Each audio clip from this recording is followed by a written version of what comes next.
నేను నిన్న మీకు దైవశక్తి, విశ్వశక్తి, మూలశక్తి గురించి మాట్లాడాను. ఇప్పుడు చాలామంది ఏమంటారంటే హిందువులకి ఇద్దరు ముగ్గురు భార్యలు ఉంటారు, దేవుళ్ళకి ఇద్దరు ముగ్గురు భార్యలు ఉంటారు అంటారు. ఇక్కడ దైవానికి భార్యలు కాదండి ఉండేది. దైవానికి మనం భార్యలని ఎవరి గురించి చెప్తున్నామో వాళ్ళ ఆ దైవం యొక్క శక్తి స్వరూపాలన్నమాట. ఆ దైవంలో ఉండే శక్తిని మనం భార్యలు అంటున్నారు, అందరూ భార్యలు అంటున్నారు. కానీ మీకు అర్థమై ఉంటుంది, దైవంలో ఉండే శక్తి, ఆ శక్తిని మనము భార్య అంటున్నాం అన్నమాట. ఇప్పుడు దైవం ఏంటంటే పూర్ణాత్మ. ఇప్పుడు దైవంలో ఉండే శక్తికి మళ్ళీ అధిపతి ఎవరు? అధిపతి. పతి ఎవరంటే భర్త అవుతాడు. అంటే అక్కడ దైవం అవుతాడు అనమాట. అంటే శక్తికి అధిపతి మళ్ళీ దైవమే అవుతాడు, భగవంతుడే అవుతాడు. ఇప్పుడు ఒక శక్తి కావాలని చెప్పి ఒక వ్యక్తి పూజ చేస్తున్నాడని, ఉపాసన లాగా చేస్తున్నాడు. ఒక శక్తి కావాలి అంటే ఒక ధనం గురించి, ఆ ధనం గురించి అతను చాలా ప్రేయర్ చేస్తున్నాడు అనుకోండి. అప్పుడు ఆ శక్తి ఇవ్వడానికి ప్రేరణ ఎవరు చేయాల్సింది? భగవంతుడే చెయ్యాలి, అంటే పురుషుడే చెయ్యాలి. ఆ శక్తికి ప్రేరణ ఎవరు? పురుషుడు అనమాట. అంటే ఇక్కడ మనం శక్తిని దైవాన్ని విడదీయలేము, అంటే పూర్ణాత్మని మనం విడదీయలేము. ఇప్పుడు శివుడికి మనం ఏం చెప్తాము? అర్ధనారీశ్వరుడుగా చూపిస్తాము. ఈ ఋషులు ఏం చేశారంటే ఆ విడదీసి చూపించారనమాట. ఇదిగో దైవము, ఆ దైవం యొక్క శక్తి మనము ఇలాగా అని చెప్పి ఒక ఆకారాన్ని చూపించి ఇది అమ్మ అన్నట్టుగా చెప్పారు. ఇప్పుడు అర్ధనారీశ్వరుడు గురించి మీకు అర్థమైంది. ఇప్పుడు రాముడు, సీత యొక్క ఆత్మ సందేశం రాముడు వినగలుగుతాడు, రాముడి ఆత్మ సందేశం సీత వినగలుగుతుంది. అంటే వాళ్ళిద్దరిది ఒకే ఆత్మ, అంటే పూర్ణాత్మ. వాళ్ళిద్దరు పూర్ణాత్మ కింద లెక్క అనమాట. అంటే ఇప్పుడు మనం విడదీయలేము. ఇప్పుడు భాషని భావాన్ని విడదీస్తామా? విడదీయలేము. అలాగే భార్యాభర్తలు అనేవాళ్ళు పూర్ణాత్మ అని అర్థం.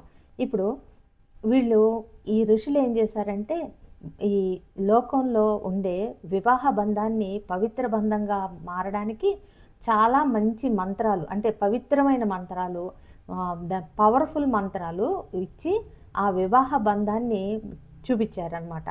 అంటే వివాహ బంధం ఎంత పవిత్రంది, ఒకే ఆత్మస్థితిలో ఉండే బంధం అన్నమాట అది. అంటే అక్కడ శక్తి, స్త్రీ పురుషులు కలిపితే పూర్ణాత్మగా ఉండే భార్యాభర్తల బంధం, అది భార్యాభర్తల బంధం. కానీ ఇప్పుడు మనం ఎలా ఉంటున్నాము? ఈ లౌకిక ప్రపంచంలో భార్యాభర్తల బంధం ఎలా ఉంది అంటే మనం ఎంత అధర్మంగా ఉన్నాము. ఇప్పుడు సనాతన ధర్మము అంటే, ఇప్పుడు నేను చెప్పే వీడియోలో మీరు లోతుగా ఆలోచిస్తుంటే మీకు ధర్మం అంటే ఏది? హిందూ ధర్మం వేరు, సనాతన ధర్మం వేరని మొదట్లోనే చెప్పాను. మీకు ఈ సనాతన ధర్మం యొక్క గొప్పతనం మీకు ఒక్కొక్కటి మీకు లోతుగా ఆలోచిస్తే అర్థమవుతుందండి. ఇప్పుడు నేను ఒక ఉదాహరణ చెప్తాను. నేను ఒకసారి ఒక పూజకి వెళ్ళాను. వాళ్ళు హిమాలయ పర్వతాలు చూడడానికి, తర్వాత కైలాసగిరికి వెళుతున్నారు. నేను వెళ్ళలేను అనుకున్నాను. మామూలుగా కూర్చుని వాళ్ళతో పాటు భజన చేసుకుంటున్నాం, పూజ చేసుకుంటున్నప్పుడు నేను కళ్ళు మూసుకుని కైలాసగిరిని ఊహించుకుంటూ వాళ్ళు శివుడి గురించి పాట పాడుతుంటే నేను కైలాసగిరి ఊహించుకుంటూ పాట పాడుకుంటుంటే నాకు కైలాసగిరి మీద శ్రీచక్రం పైన ఏది ఉంటుందో అది ఆ కైలాసగిరి మీద పెట్టి బంగారపు రంగులో మెరిసిపోతూ ఉందన్నమాట. బంగారంలాగా చాలా, బంగారం మీద సూర్యకాంతి పడితే ఎలా ఉంటుంది అలా మెరుస్తూ ఉంది. మళ్ళీ నేను వెళ్ళి అభిషేకం చేసేటప్పుడు చూశాను. సేమ్ నేను ఏదైతే చూశానో మెడిటేషన్లో అదే అక్కడ ఉందన్నమాట. ఆ పైన ఎలాగుందో సేమ్ అలాగే ఉంది. తర్వాత నేను అమ్మకు ఫోన్ చేసి అడిగాను, లక్ష్మి అమ్మకు ఫోన్ చేసి, అమ్మ ఏమ్మా నేనేంటి చూశాను అని అడిగా. అమ్మ నువ్వు కైలాసగిరి అంటే శివుడు అనుకుంటున్నావా అంది. అవునమ్మా, ఇంతకాలం కైలాసం అంటే శివుడే అనుకున్నాను అని. కాదమ్మా, ఇది శివతత్వము, అంటే స్త్రీతత్వం, పురుషతత్వం, అంటే పూర్ణత్వం ఉన్నది. శివపార్వతుల కలయికే కైలాసగిరమ్మ అని చెప్పింది, పూర్ణత్వం అమ్మ అని చెప్పింది. తర్వాత ఇంకొక ఆవిడకి, రజనీ గారని ఒక ఆవిడ ఉన్నారు.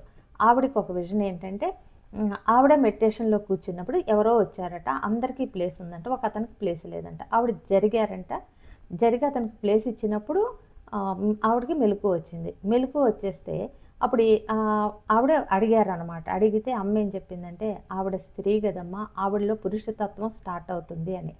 ఇప్పుడు మెడిటేషన్ అంటే ఏంటంటే మెడిటేషన్ అని కానీ మనం ఒక ధర్మంలో ఉండి ధ్యానం చేస్తున్నప్పుడు కానీ ఒక స్త్రీ అంటే ఇప్పుడు నేనున్నాను అనుకోండి, నాలో ధ్యానం చేసేటప్పుడు పురుషతత్వం వచ్చింది అనుకోండి, అప్పుడు నాకు పూర్ణత్వం వస్తుంది, మోక్షానికి దగ్గరగా అవుతానన్నమాట.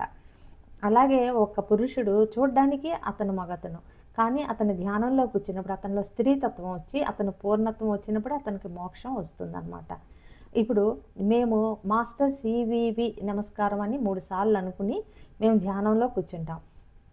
కూర్చుంటే ఏమవుతుందంటే మూలం నుంచి చైతన్యం మా లోపలికి వచ్చి మమ్మల్ని మారుస్తుంది. ఎలా మారుస్తుంది అంటే ఒక్కొక్క సందర్భంలో కొన్ని అలాంటి పరిస్థితుల్ని తీసుకొచ్చి మాలో మార్పు తీసుకొస్తుంది అనమాట. అలాంటి పరిస్థితులు ఎదురొచ్చేటట్టు అవుతుంది, లేకపోతే తను తాను మమ్మల్ని మారుస్తుంది అనమాట. అలాగా మాకుంటుంది. ఈ యోగం పేరు వృత్తరహిత తారకరాజ యోగం అండి. ఇది మీకు అందరికీ నచ్చకపోవచ్చు, నేను చెప్పంగానే ఇదే యోగం చెయ్యాలి అని చాలామంది అనుకోకపోవచ్చు. కానీ దీనికి ఇంకొక మార్గం ఏంటంటే పూర్తి ధర్మంలో ఉండాలి. పూర్తి ధర్మంలో ఉంటూ మీకు నేను చెప్పే వీడియోల్లో మీకు తెలుస్తూ ఉంటుంది ధర్మం అంటే ఏంటి, ఎలా ఉండాలి అనేది మీకు తెలుస్తుంటుంది.